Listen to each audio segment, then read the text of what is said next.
वज़ीर-ए-आज़म youth loan programme बैरून मुल्क मुलाजमत की ख्वाहिशमंद अफराद को कर्ज देने का फैसला। हुकूमत ने वज़ीर-ए-आज़म यूथ लोन प्रोग्राम के तहत बैरून मुल्क मुलाजमत के ख्वाहिशमंद अफराद को 10 लाख रुपए तक का कर्ज देने का फैसला किया है।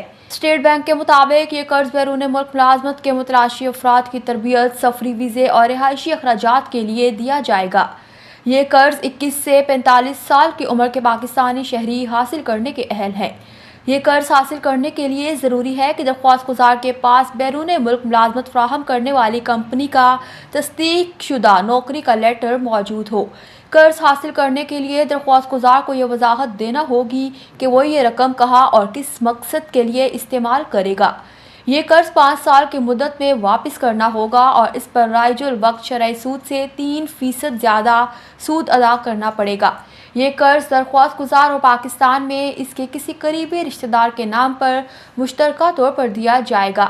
इसका मतलब है कि बैरून मुल्क जाने वाले शख्स के ख़ानदान के किसी फ़र्द को जामिन बनना होगा। इस हुकूमती इक़दाम से न सिर्फ बैरून मुल्क मुलाजमत के मतलाशी अफराद के लिए आसानियाँ होंगी, बल्कि इससे मुल्क को मौसूल तरसीलाती ज़र में मज़ीद इजाफ़ा होगा।